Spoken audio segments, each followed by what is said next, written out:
तुमने भी ये जाने कहाँ की मुसीबत घर में बैठा रखी है। 2 दिन के लिए कहीं जाना हो तो इनके खाने की चिंता। हर रविवार को मोहल्ले की निठल्ली औरतों को बुला लेंगी। सारी शाम बेकार, कोई और काम कर ही नहीं सकता। मैं तो कहती हूँ इन्हें दोबारा गांव छोड़ आओ। रानी की बड़बड़ाहट जारी थी और यह कोई पहला मौका नहीं था।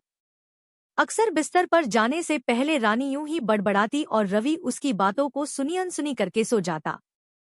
हालांकि चाची को गांव से यहाँ बुलाने का मूल सुझाव भी रानी ने ही दिया था। रवि ने तब कहा भी था, देखो रानी, वहाँ गांव में चाची ठीक से रह रही हैं। गांव वाले मकान की देखभाल भी इसी बहाने हो जाती है, वरना यहाँ से जाकर देखभाल कर पाना मुश्किल ही है। लेकिन रानी ने तो जैसे जिद ही पकड़ ली। रवि ने समझाया भी कि चाची अब बूढ़ी हो गई है, उनसे गांव में भी कोई कामधाम अब नहीं होता है। अरे तो उन्हें यहाँ कौन सा कामधाम करना है, बाई है, आया है, लेकिन ऐसे मौके पर उनका यहाँ होना ही काफी होगा, कहकर उसने रवि को जबरदस्ती गांव भेज ही दिया। चाची आईं तो रवि को लगा कि रानी ने उन्हें बुलाकर अच्छा ही किया।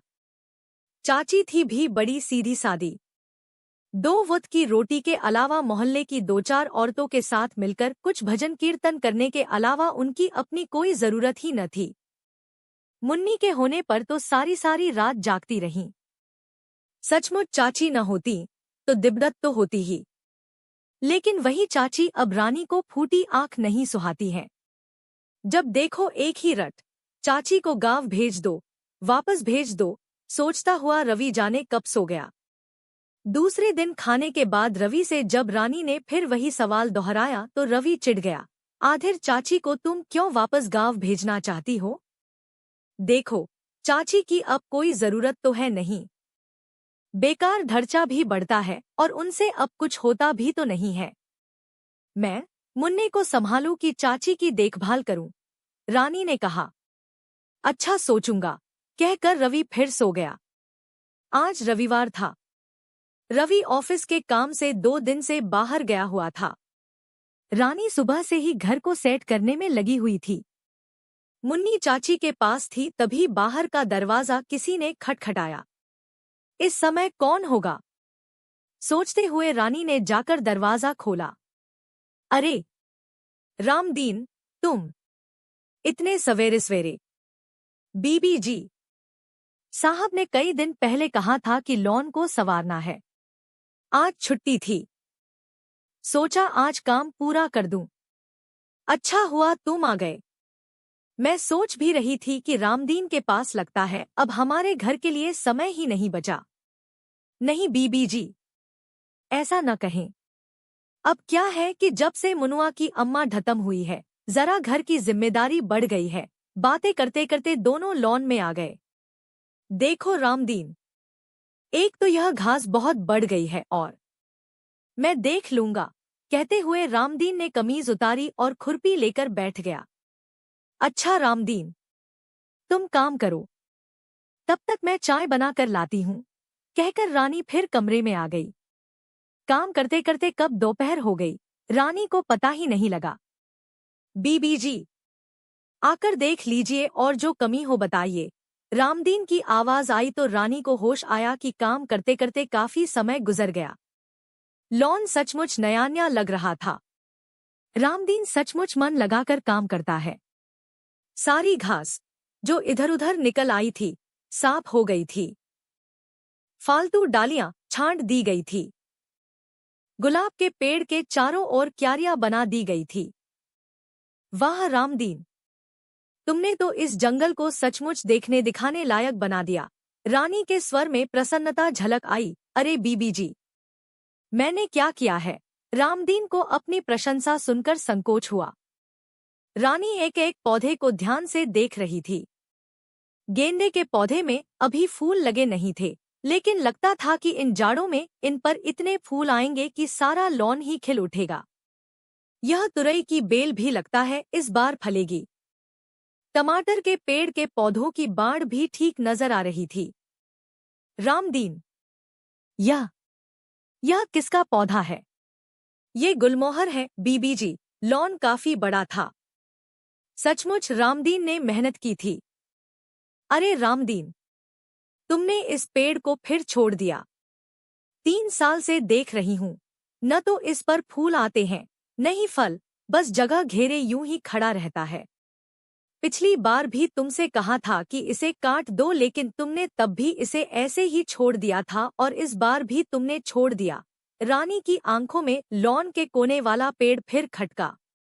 जब यह कोठी रवि ने दरीदी थी, तब भी लॉन में यह पेड़ था।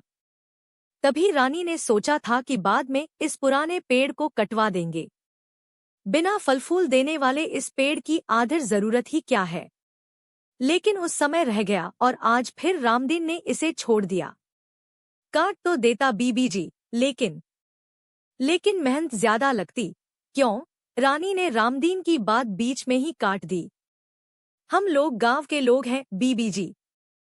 उम्र हो गई तो क्या हुआ, काम करने से तो उल्टे हाथ ही खुलते हैं।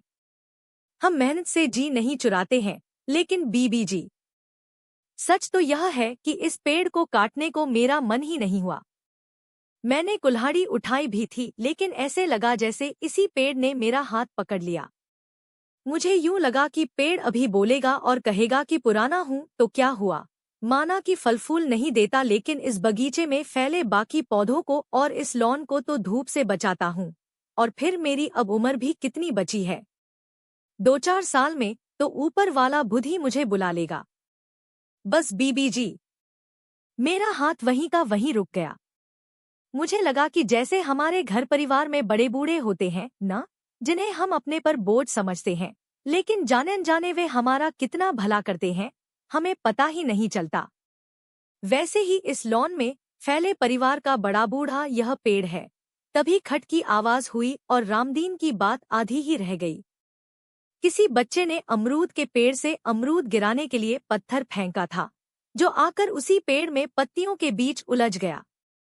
ठहर तो, कहकर रामदीन दौड़ा भी, लेकिन कुछ देर में ही हांफता हुआ वापस आ गया। बड़े शैतान लड़के हैं। अमरूद के चक्कर में यह भी नहीं देखते कि किसी को चोट लग सकती है। वो तो अच्छा हुआ कि यह पेड़ बीच में था, नहीं तो वह पत्थर आकर सीधा आपको ही लगता। अच्छा बीबी जी, अब मैं चलता हूँ, मुनुआ घर में अकेला है, कहकर रामदीन चला गया। रानी के सामने अभी भी वह नुकीला पत्थर पड़ा था। यह पेड़ अगर रामदीन काट देता तो? कुछ सोचती हुई रानी वापस कमरे में चली आई। रानी, मैंने यूं सोच लिया है और मेरे ख्याल से तुम ठीक कहती हो। रात को खाने के बाद लॉन में टहलते टहलते रवि ने कहा। क्या ठीक कहती हूँ मैं? रानी के स्वर में उत्सुकता थी।